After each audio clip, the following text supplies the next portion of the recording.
Welcome to this explainer. Okay, I want you to start by just imagining someone handing you literally the most impossible construction project in human history. 6 million.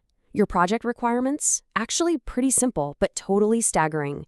You've got to build a magnificent structure that weighs exactly 6 million tons.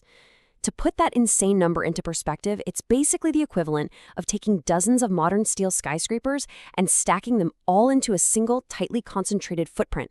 Sounds crazy, right? But of course, there's a huge catch here. You have to pull this off with absolutely zero modern technology. I mean, no heavy machinery, no pre-existing infrastructure, no electrical grids, no steel cables.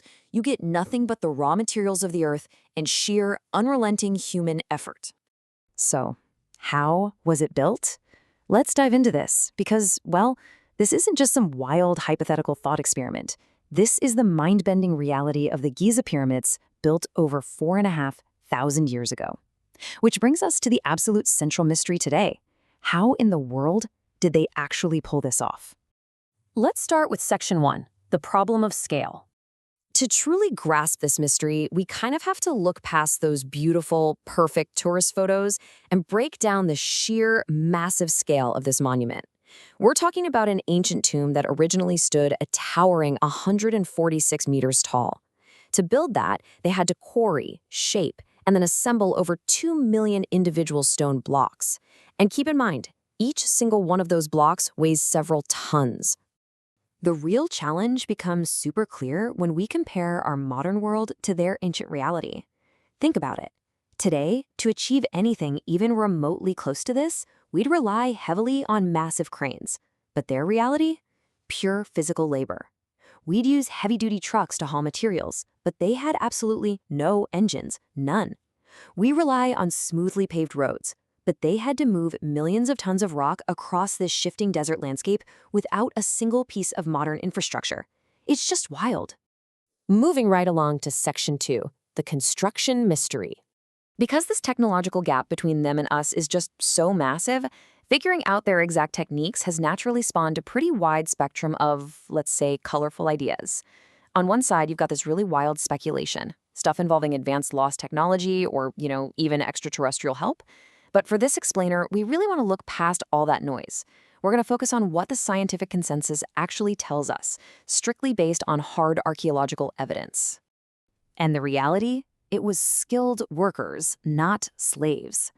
I know, despite what basically every Hollywood movie or old myth might show you, most historians and archaeologists actually agree on this. The pyramids were built through immense teamwork by a dedicated force of highly skilled, well-fed, and incredibly well-organized workers using, frankly, very simple tools. Okay, so how did they actually do it? Well, the brilliant engineering likely boiled down to 3 key steps. First, constructing large, sophisticated ramps so they could gain elevation. Second, dragging those huge multi-ton stones up the ramps using heavy wooden sledges. And third, and this is perhaps the absolute cleverest part, pouring water right onto the sand directly in front of the sledge to drastically reduce friction. It's simple, it's elegant, and mathematically speaking, it completely works. But here's the thing.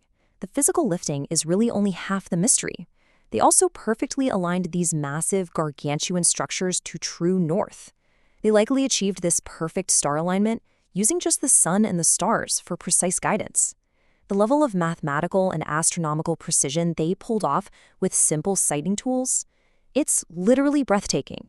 Which brings us to section 3, modern discoveries. What's truly exciting is that these monuments, they're still not done revealing their secrets. Today, researchers don't have to rely purely on digging around and guesswork. Instead, they're using modern scanning technology to look deep inside these ancient stone structures. We're talking about highly advanced stuff like cosmic ray radiography, which is essentially mapping the inside of the pyramids without moving a single rock. And remarkably, these modern, non-invasive scans have actually detected new, completely hidden chambers buried deep within the stone of the Great Pyramid. Seriously, they found massive voids in there that haven't seen the light of day for 4.5 millennia. How cool is that? All of this immediately begs the question, what exactly lies inside these secret spaces? Well, honestly, no one knows for sure yet. It could just be architectural relievers, or it could be totally untouched artifacts. But it absolutely proves that the pyramids still hold untold secrets just waiting to be uncovered by future generations. This leads us into Section 4, the ultimate human legacy. When we zoom out and look at what these structures truly represent, far beyond their original intended purpose, they stand as this incredible, timeless symbol of human intelligence, determination, and pure engineering brilliance. They are so much more than just ancient tombs for pharaohs. They're basically the ultimate symbol of what human teamwork and sheer unrelenting determination can achieve against literally all odds. Like the quote says, they continue to challenge what we think ancient civilizations were capable of. Think about it. Even today, in our modern world of artificial intelligence and space travel, this staggering ancient architecture forces us to step back. It forces us to completely rethink the limits of human capability 4,500 years ago. So, as we wrap up this explainer, I want to leave you with a quick thought. We often view history as this straight, predictable line of constant technological progress. But when you look at those 6 million tons of perfectly aligned stone, you really have to wonder, what other incredible feats of human ingenuity have been lost to time, just waiting for us to rediscover them? What's your wildest theory on how they actually move those stones? Let me know. Thanks for learning with me today, and I'll catch you in the next explainer.